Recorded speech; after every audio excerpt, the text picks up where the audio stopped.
au nom de Jésus. Dieu est fidèle. Dieu est fidèle. C'est un vieux cantique que nous avons chanté à une époque. Dieu est fidèle.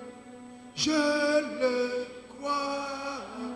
Dieu est fidèle. Je le crois. Par sa parole, il m'a conduit. Dieu est fidèle, nous pouvons compter sur lui. Dieu nous dirige,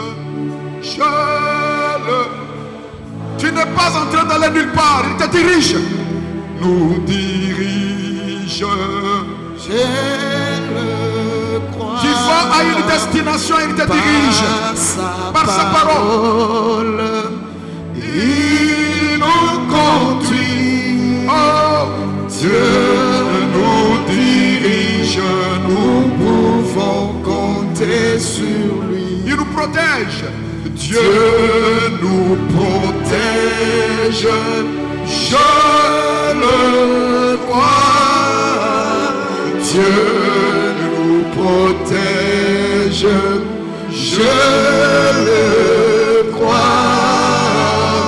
Par sa parole, il nous conduit. Oh, Dieu nous protège.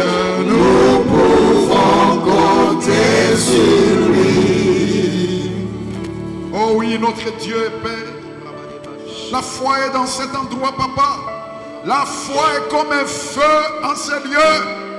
La foi en toi, l'Adonai, le Seigneur, l'Adonai Yahweh, le Dieu très haut, le Dieu très grand, le Dieu très fort, le Dieu très puissant, le Dieu très capable, le Dieu très élevé, le Dieu très beau, le Dieu très merveilleux, le Dieu très magnifique, le Dieu très grand. La foi est dans cet endroit.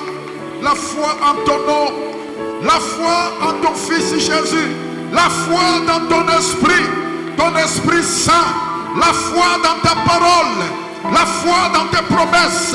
La foi est dans cet endroit. La foi dans ta puissance, la foi dans ta force, la foi dans ton amour, la foi dans tes compassions. La foi est dans cette maison ce matin. Seigneur Dieu, qui rencontre l'homme par la foi que l'homme exprime envers toi, rencontre chacun et chacune ces jours en ces lieux. Au nom précieux de Jésus-Christ. C'est pourquoi, papa, je place ma petite personne entre tes mains bonnes et saintes. Pour que cette petite personne ne ramène nullement les choses au niveau de ses limites. Mais que cette petite personne soit aspirée dans ta dimension. Afin que les hommes et les femmes qui sont entrés ici traitent avec toi face à face.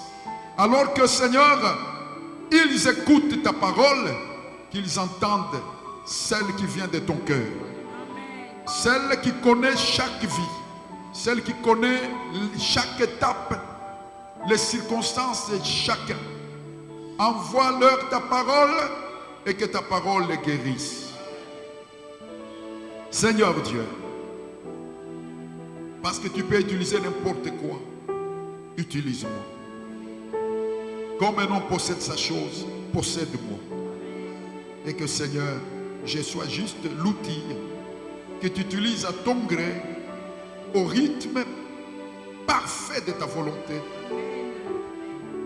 Afin que, Seigneur Dieu, les saints qui sont entrés ici soient davantage sanctifiés par ta parole, parce que tout est sanctifié par la parole de Dieu. Je condamne tout ce qui s'élève contre la connaissance de Dieu. Je les soumets au nom de Jésus-Christ et déclare qu'en ce lieu, seule l'œuvre de Dieu prospère, progresse et toute œuvre étrangère échoue. La connaissance de Dieu prospère et l'ignorance recule. La lumière prospère et l'obscurité recule. Le malade guérit en ces lieux. Le pauvre y devient riche. Par le nom de celui que nous aimons, le Seigneur des Seigneurs et le Roi de tous les rois, toujours inégalé, Jésus-Christ. Amen. Amen, amen, amen. Voilà, vous pouvez prendre place. Dieu est bon. En tout temps, Dieu est bon. Alors maintenant, de quoi je vais vous parler? Je commence déjà ce matin parce qu'il est prévu que je commence mon séminaire ce soir, mais on l'a déjà commencé. Alors mon séminaire s'intitule de façon simple, c'est un des sujets que j'ai traité d'une manière ou d'une autre, mais cette fois-là, ce sera complètement nouveau. On va entrer dans d'autres domaines et j'ai intitulé cela « Échec à l'illusion ». Échec à l'illusion. L'illusion est une des grandes forces qui gouvernent ce monde ici. L'illusion, c'est l'erreur de vue, l'erreur de vision. Quelqu'un qui pense qu'il est en train d'avancer alors qu'il est en train de reculer. Quelqu'un qui pense qu'il est riche alors qu'il est pauvre. Quelqu'un qui pense que ça va alors que ça ne va pas. Quelqu'un qui pense que Dieu est content alors que Dieu est attristé. Ça, c'est l'illusion. L'illusion, c'est une erreur de vision. Et cette erreur de vision, on la trouve partout. On la trouve partout dans le monde. Quelqu'un disait que l'une des grandes forces, il disait même que c'est la plus grande force qui détruit gravement notre humanité. Il disait que c'était la stupidité humaine. Je ne sais pas ce qu'il avait mangé pour écrire les choses qu'il a écrites. C'était un historien de l'économie. Il avait enseigné pendant longtemps, il avait observé. Bon, il a parlé sur le plan économique, mais bien sûr, ça s'applique à beaucoup d'autres domaines. Il a dit que la stupidité est la puissance la plus terrible qui ravage l'humanité. Elle est même plus terrible que tous les complexes militaro-industriels. Ça veut dire que la stupidité humaine peut faire pire que toutes les bombes, que tout l'armement qu'il y a au monde. Il disait que la stupidité humaine, elle est terrible et que les types les plus dangereux au monde, c'est les types stupides. Les types stupides, les types insensés et les dangers de l'humanité, disait-il.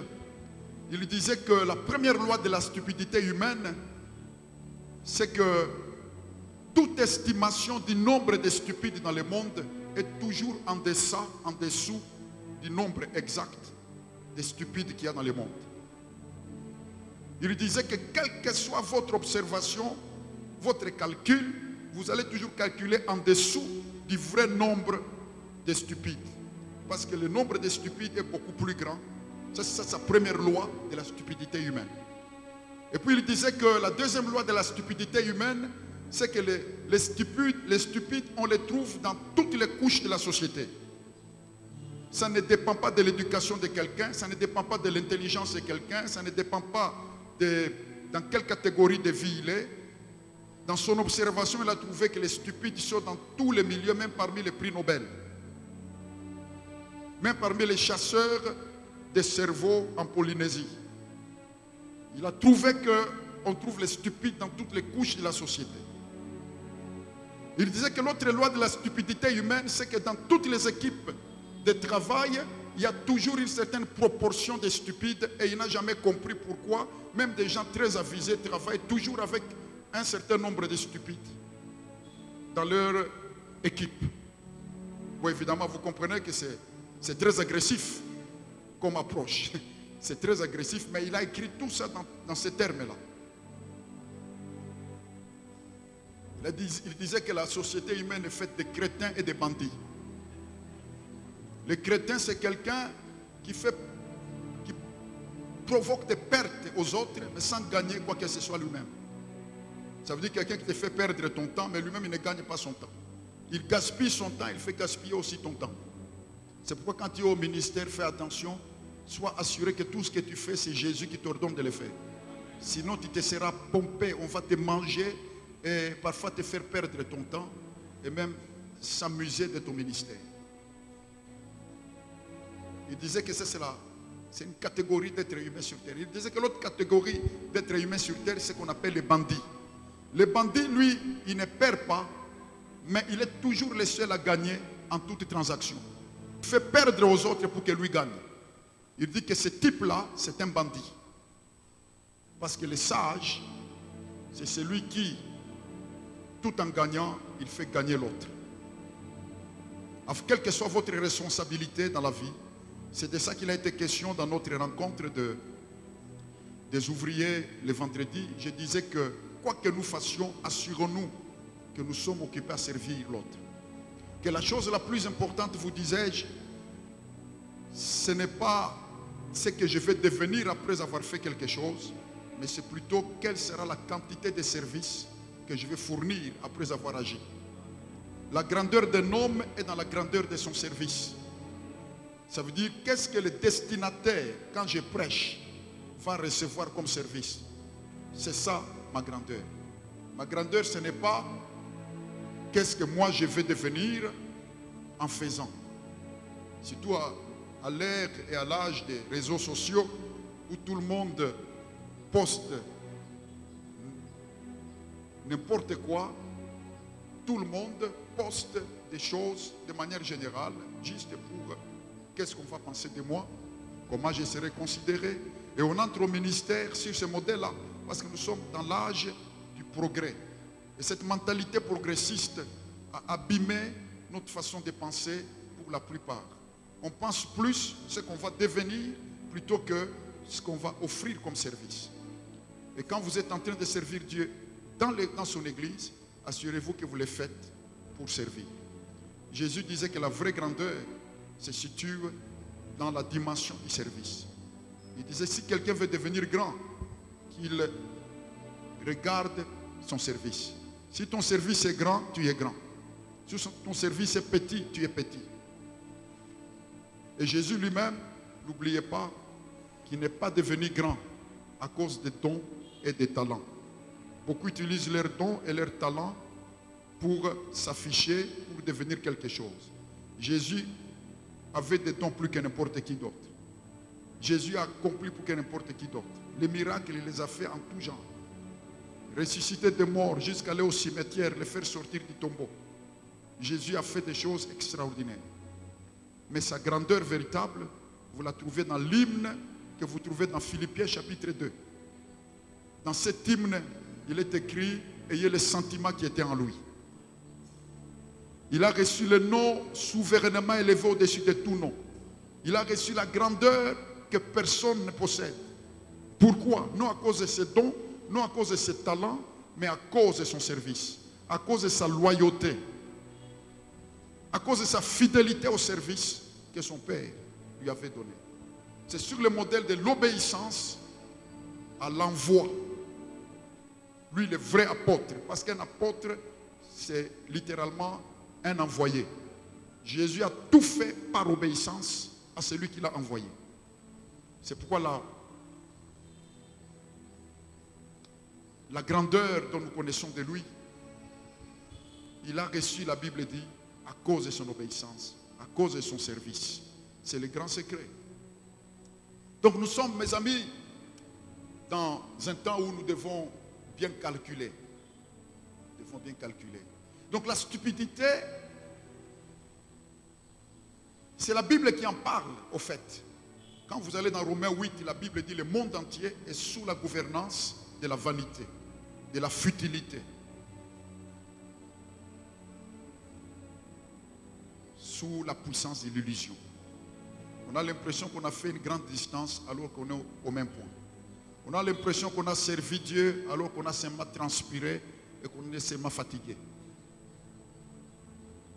Je disais hier au pasteur et débat que si Dieu me donnait de recommencer, il y a beaucoup de choses que je n'aurais pas fait, même dans le ministère.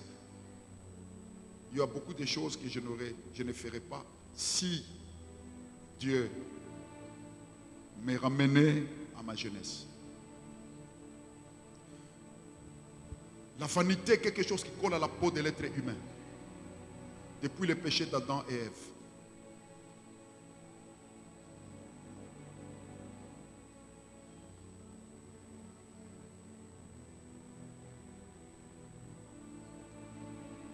Et cette illusion, elle est triple chez les hommes, en résumé. L'illusion du but. On court dans des buts inutiles. On court pour des raisons malades. On veut faire des choses, mais on ne sait pas pourquoi on les fait. On a des buts complètement bizarres.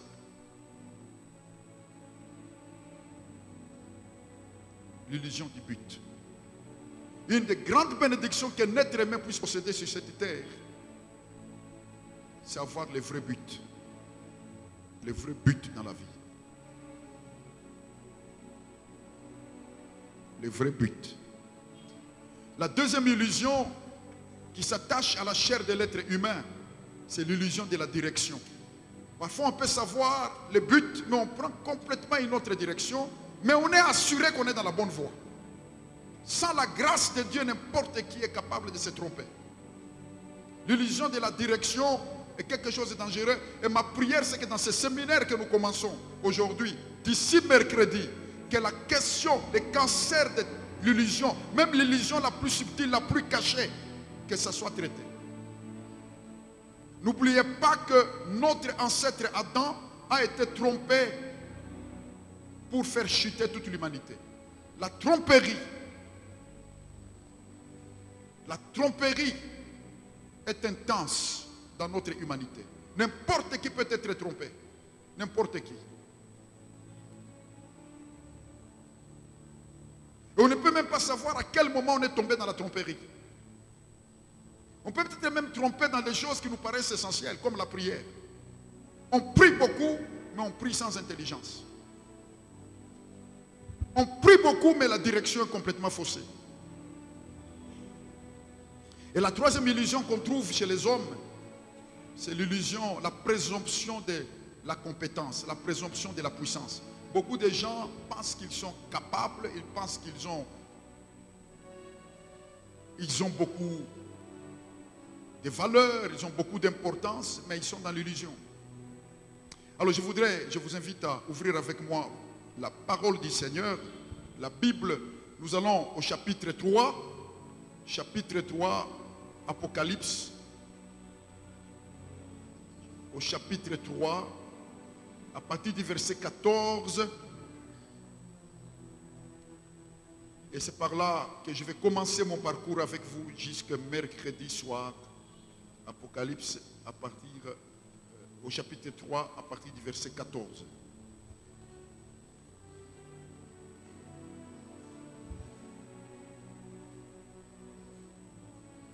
Écrit à l'ange de l'église de la Odyssée, voici ce que dit l'Amen, le témoin fidèle et véritable, le prince de la création de Dieu. Je connais tes œuvres. Je sais que tu n'es ni froid ni bouillant. Puisses-tu être froid ou bouillant?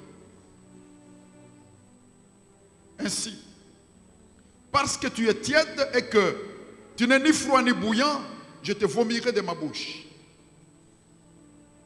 Parce que tu dis, je suis riche, je me suis enrichi et je n'ai besoin de rien. Et parce que tu ne sais pas que tu es malheureux, misérable, pauvre, aveugle et nu. Je te conseille d'acheter de moi de l'or éprouvé par le feu, afin que tu deviennes riche, et des vêtements blancs, afin que tu sois vêtu et que la honte de ta nudité ne paraisse pas, et un collier pour oindre tes yeux, afin que tu voies. Moi, je reprends et je châtie tout ce que j'aime. Et donc du zèle et répands-toi. Voici, je me tiens à la porte et je frappe. Si quelqu'un entend ma voix et ouvre la porte, j'entrerai chez lui, je souperai avec lui et lui avec moi. Celui qui vaincra, je le ferai asseoir avec moi sur mon trône, comme moi j'ai vaincu et me suis assis avec mon Père sur son trône. Quelqu'un dit un beau amen.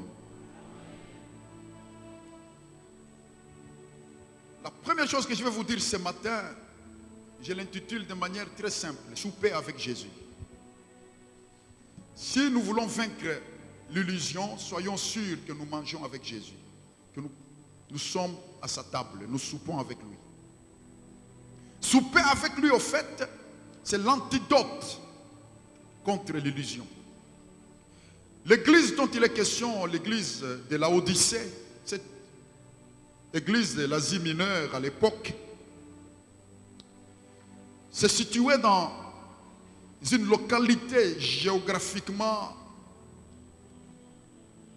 favorable.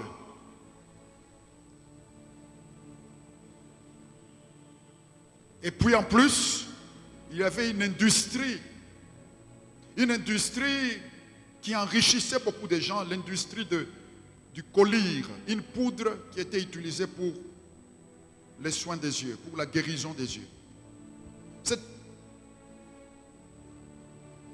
Cette poudre était tellement recherchée, alors il y avait un extraordinaire commerce autour de ça.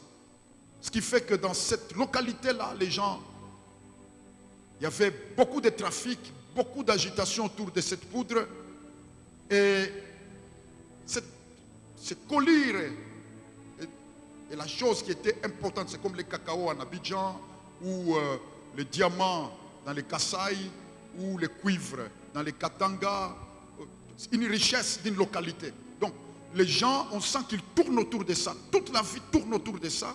Au point que cette mentalité-là, cette atmosphère, ce climat environnemental s'est retrouvé dans l'église. Dans l'église, il y a des gens qui ont commencé à prospérer, qui étaient là-dedans, tout tournait autour de ça. Même l'évangile finalement a commencé à tourner autour de ça. Vous savez que si on ne fait pas attention, on peut coincer notre façon de voir Dieu dans nos crises locales, dans nos situations locales ou dans nos réussites locales. Et donc on a commencé à concevoir tout dans la seule sphère de ce collyre, de ces produits.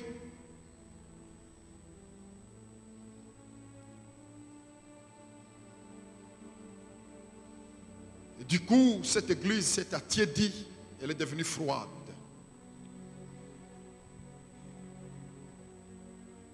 Elle est devenue timide sur le plan spirituel. Elle est devenue tiède.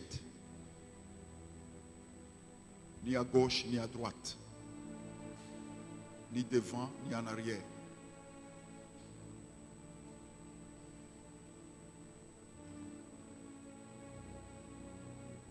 Et quand Jésus fait un bilan de cette église, il touche la question de la présomption, la question de l'illusion. Il dit que tu crois que tu vois alors que tu es aveugle. Tu crois que tu es riche alors que tu es malheureux, pauvre et nu. Tu crois que tu es vêtu. Ça veut dire une église de l'illusion. Des chrétiens qui avaient été gagnés par l'erreur, par la tromperie qui était dans l'air, dans l'atmosphère. Où es-tu, mon ami? Es-tu véritablement en train d'avancer? Je vais te dire ceci. Tu n'avances pas quand dans ta vie Jésus n'avance pas. Et tu ne restes jamais en arrière quand dans ta vie Jésus avance. Où es-tu, mon ami? Je vais te dire ceci. Tu n'es pas riche quand Jésus dans ta vie est pauvre. Mais tu ne peux jamais être pauvre quand dans ta vie Jésus est riche. Même si tes poches sont vides, tu as une richesse que le monde ne connaît pas. Que vois-tu, mon ami? Je vais te dire ceci. Tu ne vois pas tant que ce n'est pas Jésus qui est devant toi. Le signe que tu vois clair, c'est que tu vis devant Jésus. Tu as un véritable contact avec lui. Tu es en échange, en partenariat, en association.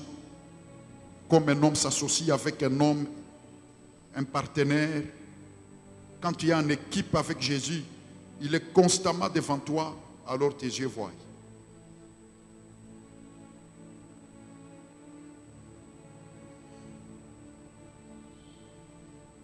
L'illusion est une menace grave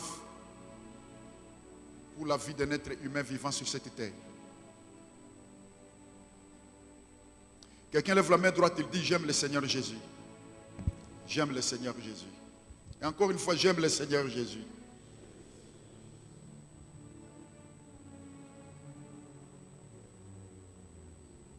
Donc, le verset 20 que nous avons lu est le verset que j'utilise pour amorcer le départ que nous allons dans le parcours où nous nous engageons à partir de ce matin. Jésus dit: je me tiens à la porte. On ne sait pas à quel point dans notre christianisme ambiant, pas ici, je parle du christianisme général, du christianisme ambiant, il y a une grande chaleur dans les églises. Et les seuls solitaires, c'est les chefs de l'église. Parce que pendant que les gens se réchauffent avec des cantiques, avec des danses et des louanges, Jésus est dehors. Je pose une deuxième question simple. Où est Jésus dans ta vie?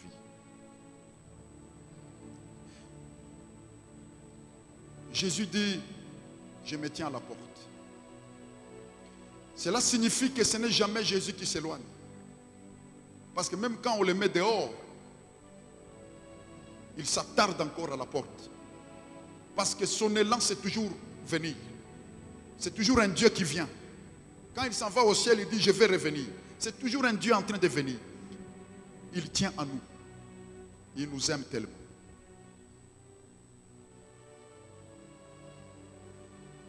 Je vous pose une troisième question simple. Quelle est la dernière fois que tu as soupé avec Jésus? Je ne parle pas la dernière fois où tu as prié ou tu as lu la Bible, mais la dernière fois que tu as soupé avec lui. Je ne parle pas la dernière fois où tu as jeûné, où tu as beaucoup prié, mais quelle est la dernière fois que tu as soupé avec lui? Parce que n'oubliez pas que cette parole s'adresse à une église avec tous ses programmes, une église avec toute sa piété. Les gens qui étaient dans cette église avaient appris quelque chose concernant la prière. Ils avaient appris quelque chose concernant les jeûnes. Ils avaient appris en tout cas beaucoup de choses que vous et moi nous avons apprises. Ils avaient pratiqué beaucoup de choses que vous et moi nous pratiquons. Mais la question que je te pose, c'est: quand est-ce que tu as soupé avec Jésus la dernière fois? Quelle est la dernière fois dans ta conscience tu peux dire: j'ai soupé avec Jésus? Tout est là-dedans. L'illusion commence à cet endroit-là. J'ai peur d'être en train de faire des choses alors que le maître se trouve de l'autre côté de la porte. Et l'être humain est capable de multiplier des verrous. C'est une porte. Vous savez, quand j'écoute le Seigneur, je dis: mais comment est-ce que l'homme peut te fermer la porte? Le Seigneur m'a enseigné qu'au fait, ce n'est pas seulement que l'homme est capable de me fermer la porte, mais il est capable de mettre beaucoup de verrous. Une multitude de verrous pour barricader l'accès, m'empêcher d'entrer en contact profond avec lui. Je te pose encore la question: quelle est la dernière fois que tu as soupé avec Jésus? Il ne s'agit pas de réunions, il ne s'agit pas de comment nous dansons, de comment nous chantons. Jésus est en train de dire ici qu'au fait, le salut consiste à souper avec Jésus. Je suis en train de dire ceci, mes amis, Dieu nous a sauvés pour souper avec Jésus. C'est pourquoi le ciel se présente comme un endroit de souper. Une salle de souper qui est préparée pour nous. Souper avec Jésus, c'est l'essentiel. Tout ce que nous étudions dans la Bible est une introduction, une initiation à souper avec Jésus. Toute la Bible est une aide que Dieu nous a donnée à souper avec Jésus. Et je vais te dire ceci, tu ne peux jamais souper avec Jésus et être dans l'illusion. Tu ne peux pas passer ce temps avec lui, souper avec lui et être trompé par le diable. Et la pauvreté dans ta vie sera passagère. La futilité sera passagère quand tu soupes avec Jésus. Je te pose encore cette question. Je voudrais qu'après ce culte, cette question soit avec toi. Au point même de te tourmenter. Quand est-ce que tu as soupé pour la dernière fois avec Jésus? Il est ici. Je vais te dire ceci, il est content que je te parle de ça. Parce qu'il veut tellement t'accompagner. Dynamique. Il connaît ta foi dans ses promesses. Il connaît la connaissance que tu as à son sujet. Mais il ne s'agit pas de ça. Dans cette église, il y avait la foi dans les promesses. Il y avait la connaissance au sujet de Jésus. Il y avait même des choses qu'il connaissait qu'on ne connaît pas. Ils étaient beaucoup plus proches de la génération qui a mangé avec Jésus, la génération qui a vécu avec Jésus. Ils connaissaient beaucoup de ces Jésus-là. Mais moi, je te pose la question. Quelle est la dernière fois que tu as soupé avec Jésus?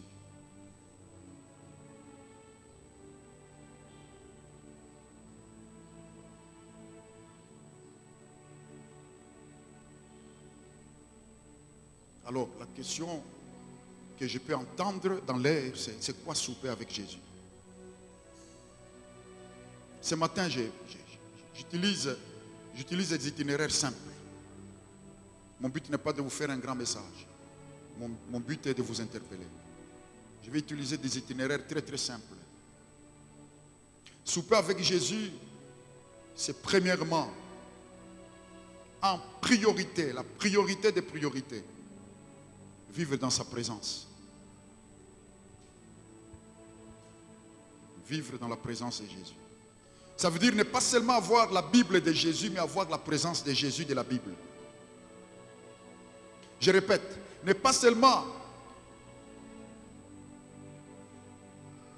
avoir la Bible de Jésus, mais vivre dans la présence de Jésus de la Bible. Parce que toute la Bible te conduit à ça. Toute la Bible me conduit à ça. Jésus est en train de frapper. Il est en train de dire, je vais souper avec toi. Souvent nous avons prêché ce message, n'est-ce pas, pour les nouveaux, les inconvertis. Ça s'applique aux inconvertis. Mais je vais vous dire ceci. La grande vérité, c'est que déjà dans les contextes très littéral, ça s'applique à une église. Ça s'applique aux chrétiens. Je vais vous dire ceci. Tout chrétien dans cet endroit, tout serviteur de Dieu doit avoir ce cri en lui. Seigneur, je vais souper avec toi. Moi, je pleure devant Jésus pour souper avec lui. Je lui dis, Seigneur, aide-moi à détecter tous les verrous par lesquels je suis capable de te fermer la porte. Je vais tellement souper avec toi. Chaque jour, à chaque instant. Et faire toujours des vérifications. Parce que quand cette porte se referme, on ne sait pas à quel moment elle se referme.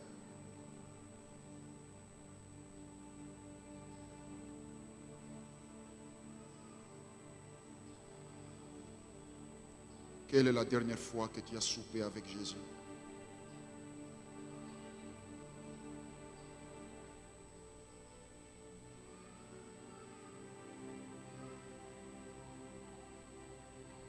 Quelle est la dernière fois que tu as soupé avec le Seigneur Jésus?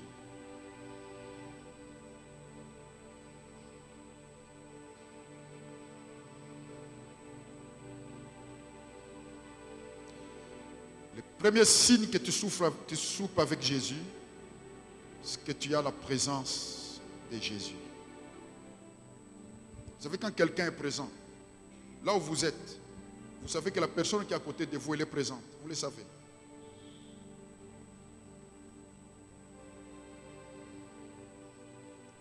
La présence n'est pas une théorie. La présence n'est pas une théorie. Vous savez s'il est présent ou s'il n'est pas présent.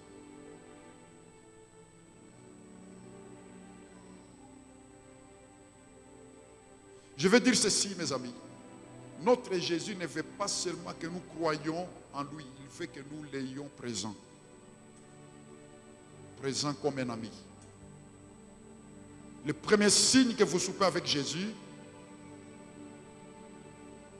c'est l'apprentissage à vivre dans sa présence directe.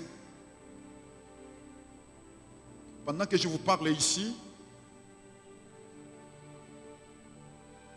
je ne suis pas supposé juste parler de Jésus,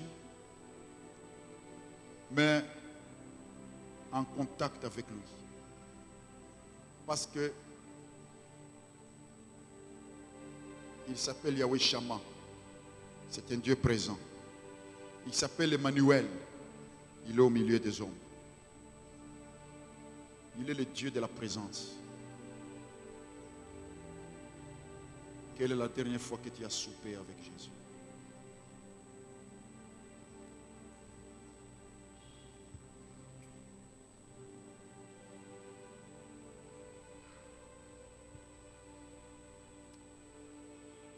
La présence.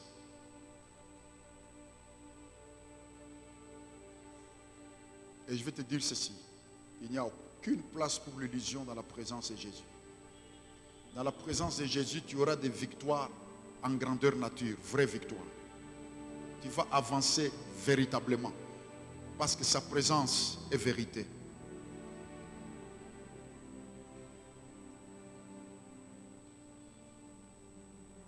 Et les chrétiens, les soupeurs avec Jésus, a développé dans sa vie là où la pratique de la présence de Jésus. Quelqu'un dit la pratique de la présence. Pratique la présence du matin au soir. On ne veut pas les perdre à 14 heures. On ne veut pas les perdre à 15 heures. On ne veut pas seulement avoir la Bible. On ne veut pas seulement avoir la foi dans son cœur. Mais on veut aussi la présence. Parce que la foi m'amène dans la présence. La vie chrétienne, c'est souper avec Jésus. N'oubliez pas.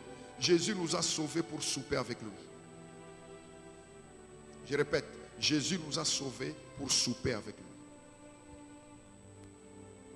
Et le premier signe que vous soupez avec Jésus, c'est que vous gardez sa présence. Il y a des moments où vous allez en sentir des sensations, vous allez avoir des chaleurs. À d'autres moments, vous ne ressentez pas. Mais vous savez que vous savez et que Satan sait que vous savez. Que vous êtes dans la présence de Jésus. Beaucoup de nos peurs, de nos angoisses sont liées au fait que nous est resté seulement la foi en lui. Mais nous avons été vidés de sa présence. Nous avons été dépouillés de l'essentiel dont la foi est le but. La foi s'adresse à Jésus pour qu'il nous soit toujours là, présent, à chaque instant. Soit de dire, là, ici, il est là.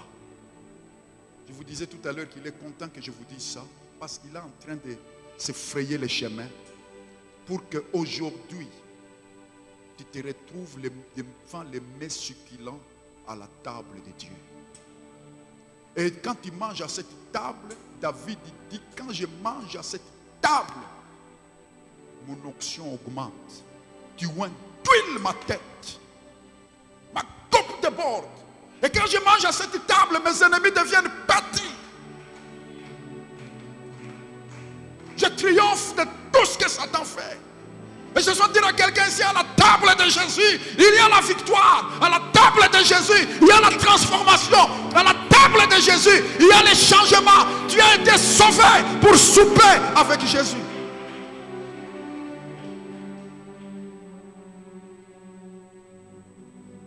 Nous ne sommes pas ici pour la religion, mes amis. Nous sommes ici dans une affaire de contact, une affaire de relations dynamiques, une affaire d'échange dynamique, de partenariat avec le roi des rois, le Seigneur de gloire. Et la deuxième chose que tu vas expérimenter quand tu soupes avec Jésus, la deuxième chose, à part sa présence, c'est l'attachement. Il n'est pas seulement présent, mais tu rentres dans une dimension d'amitié, d'attachement, de passion. C'est la deuxième caractéristique du souper avec Jésus. Tu es dans un attachement. Tu es dans une passion.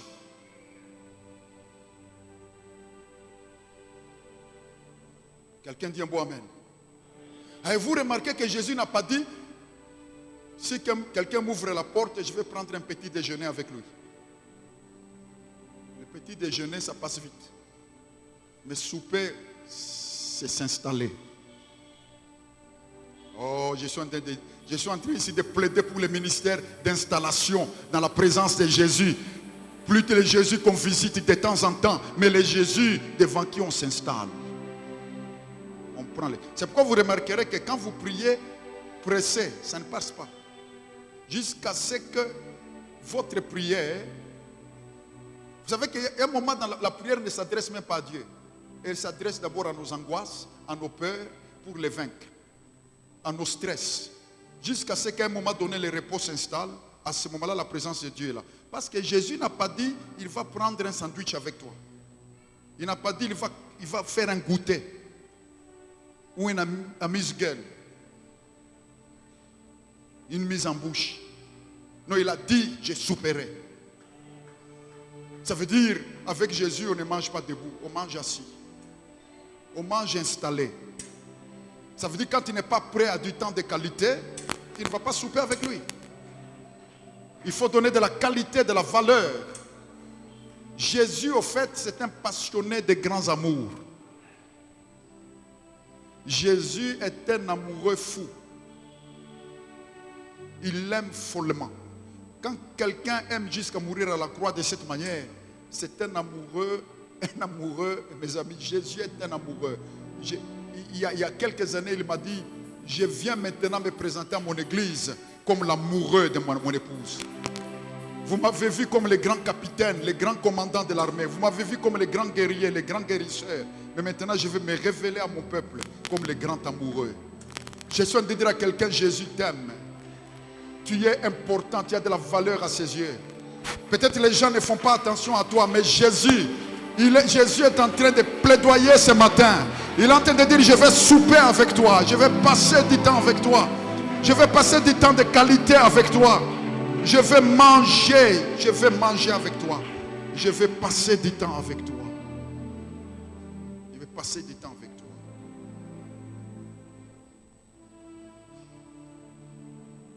Le signe que tu soupes avec Jésus, c'est la communion dynamique. L'attachement. Je lui dis toujours, Seigneur Jésus, j'ai appris de toute ma vie, de tout ce que tu m'as enseigné, 3 choses.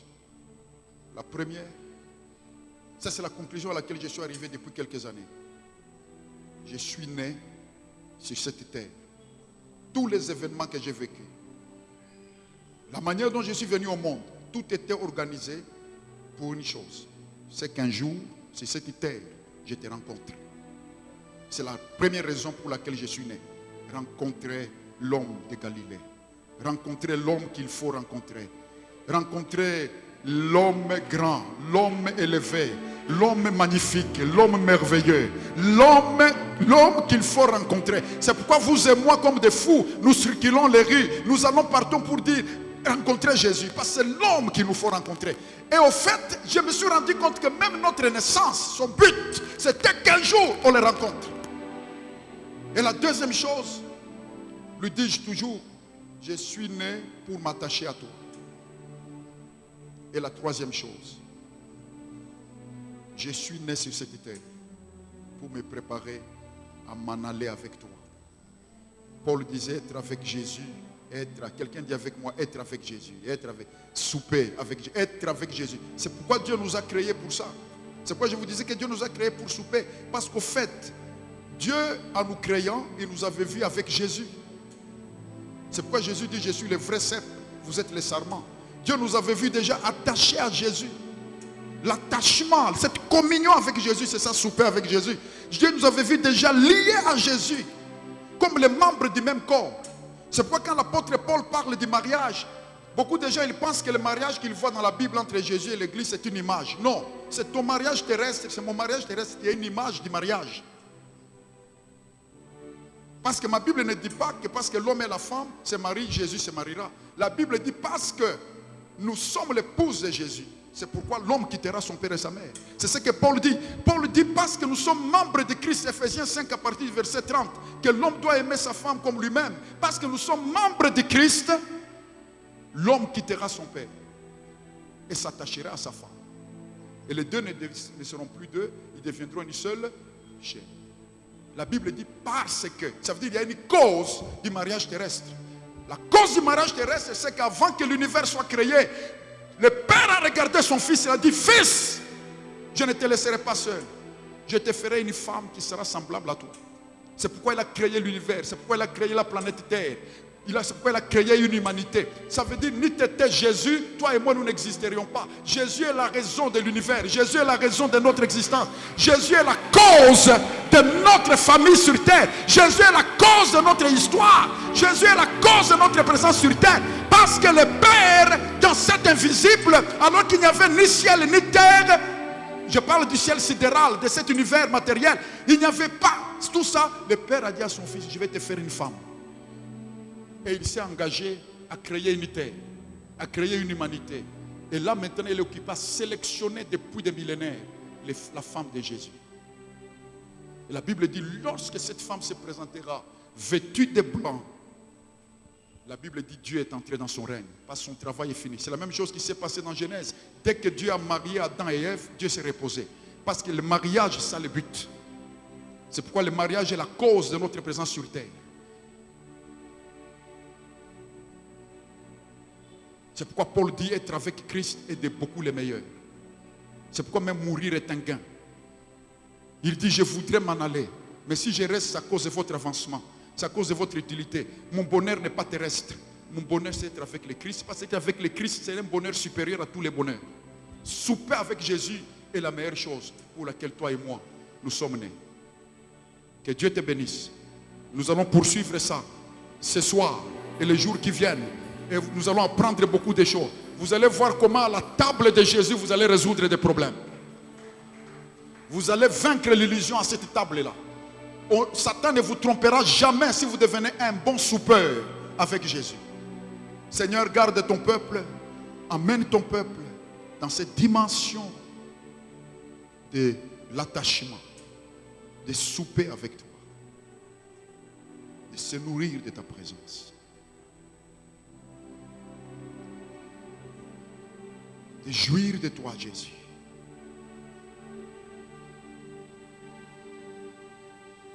Au fait, jouir de Jésus, c'est ça le but. Même quand tu fais ton ministère, assure-toi qu'en faisant le ministère, tu es en train de jouir de Jésus. Jésus est venu comme le pain à consommer. Chaque chose que tu fais pour Jésus, assure-toi que tu consommes Jésus. Assure-toi que tu soupes avec lui. Seigneur, je prie pour que le miracle multiplié, des grands et puissants soupers avec toi s'impose dans la maison. Que tes serviteurs, tes servantes qui sont ici rentrent dans une nouvelle dimension du souper avec toi, maître de l'univers. Pour ta gloire, j'ai prié. Amen.